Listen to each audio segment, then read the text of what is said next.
به ادامه درس لایو وایر ما امروز میایم اپدیت و دیلیت میخوانیم.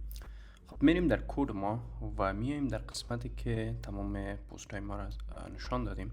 در قسمت میایم یک بتن جور میکنیم و نامش میمونم ادیت و اینجا یک کلاس برش میتونم کلاس یکم فونت بزرگ میکنیم که براتون درست معلوم شوه و اینجا برش BTN میشه برش پرایمری کلر بدیم. خب اینجا بتن ادیت ما آمد. خب باید قسم سناریو جور کنیم. وقتی که کلیک شد دیتای فارم ما فیل شوه و همچنان فارم ما را هم نشان بده. در قسمت میایم برش وایر کلیک میتیم و اینجا نوشته میکنیم کی ادیت میره و همچنان آیدی خود پست هم باید برش داون کنیم و اینجا برش نوشته میکنیم که $، پست و آیدی. در قسمت آیدی پست هم برش داون میکنیم. میایم در پست کامپوننت ما و ادیتر جور میکنیم. اینجا پابلیک فانکشن و اینجا میگیم که ادیت و اینجا برش میکنیم آیدی برش میدیم و در قسمت میایم کد ادیت ما رو نوشته میکنیم.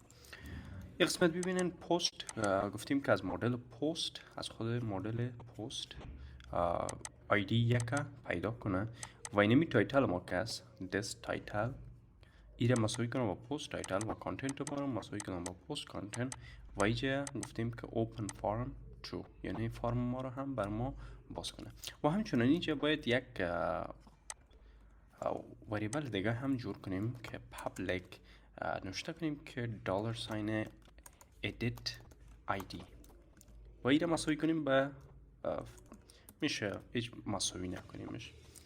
ایره با خاطر چی کردیم؟ وقتی که آیدی ما از ادیت میه ایره باید اینجا استور کنیم که وقتی اپدیت میکنیم توسط از این آیدی بتونیم که ایره اپدیت کنیم. خب میگم که this edit id مساوی به id. ما از کوپایلوت استفاده میکنم به خاطر ای اتوماتیکلی خودش فیل میکنه.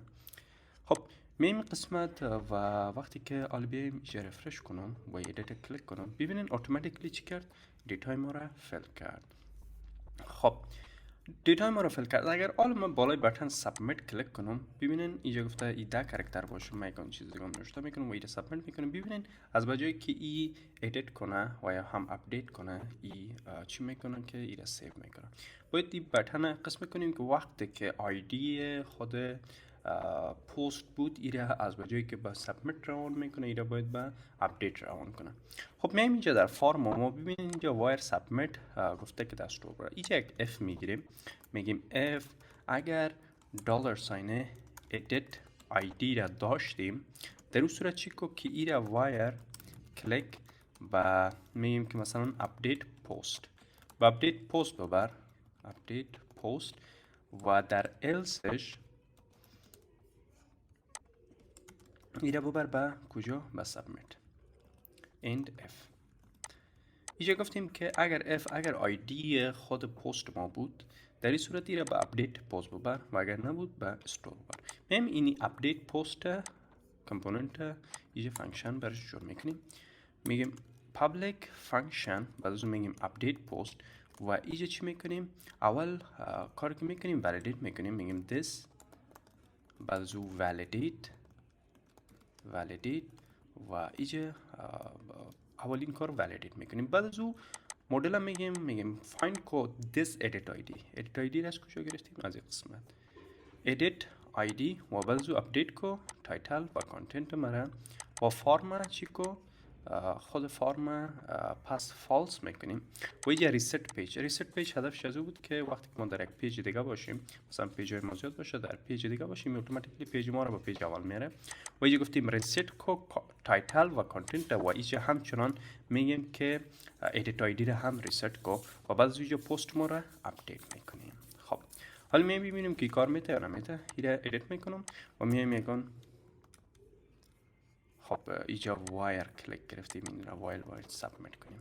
وایر سابمیت با خاطر ای وقتی چیز نوشته کردم اتوماتیکلی اپدیتش کرد. خب حالا یکان چیز نوشته کردم و سابمیت کردم ببینین پست اپدیتد و اینجا هم اپدیت شد و اگر اینجا بیایم یکم که متن زیر کم کنم مثلا قدر کنم و سابمیت کنم ببینین این پست ما چی شد؟ اپدیت شد. خب میایم زودی که در دیلیت هم کار میکنیم که میگم یک بتن دیلیت دیلیت و اینجا یک کلاس برش میدم، کلاس و اینجا میگم btn danger درست. حالا میایم اینجا میگیم که وایر کلیک، وقتی کلیک شد باید بره به دیلیت و دیلیت هم باید آیدی پست برش روان کنیم، $sign post آیدی دیلیت هم برش روان میکنیم. خب میایم اینمی فانکشن خودت در قسمت پست جور میکنیم در پست کامپوننت و اینجا میگم پابلیک فانکشن و نامش میمونم دیلیت و اینجا هم یک آیدی برش میدم و اینجا گفتیم که پست. خب دیلیت قبلا جور کردیم چطور دو داشت. خب اینجا دیلیت گفتیم که پست پیدا کنه و او رو دیلیت کنه و اکسیژن جور کنه سکسس و پست دیلیت. خب حالا اینجا وقتی که یک یوزر بیایه سر یکی دیلیت کلیک کنه ببینین دیلیت شد، سر دیگهش کلیک میکنه دیلیت میشه. اما اینجا یک مشکل هست که ما در درس‌های گذشته هم در لاراول کار کرده بودیم، یک کانفرمیشن داده بودیم که باید یوزر کنفرم کنه که میخواد دیلیت کنه و یا هم نه. اینو چطور در لایو وایر میشه؟ لایو وایر خودش یک وایر کنفرمیشن داره که شما میتونید استفاده کنید. در داکیومنتیشن لایو وایر گرفتین، شما میتونید که سرچ کنین وایر کنفرم در قسمت جستجوش قسمت میاره، شما میتونید مثلا اینی وایر کنفرمیشن استفاده کنین بر هر چیزی کنفرمیشن میخواین. وایر کنفرم بعد از اینجا مسیج تان نوشته میکنین که میخواین مثلا اینجا are you sure you want to delete this post، این نوشته شما میتونین هر چیزی که نوشته کنین. حالا بیاین وقتی که من رفرش میکنم، وقتی که من دیلیت میگیرم اینجا از من یک کنفرمیشن میخواد که آیا میخوای پست دیلیت کنی یا هم نه. اگر اینو من بالای کانسل کلیک کنم نمیشه دیلیت، اما وقتی بالای اوکی کلیک کنم این دیلیت میشه.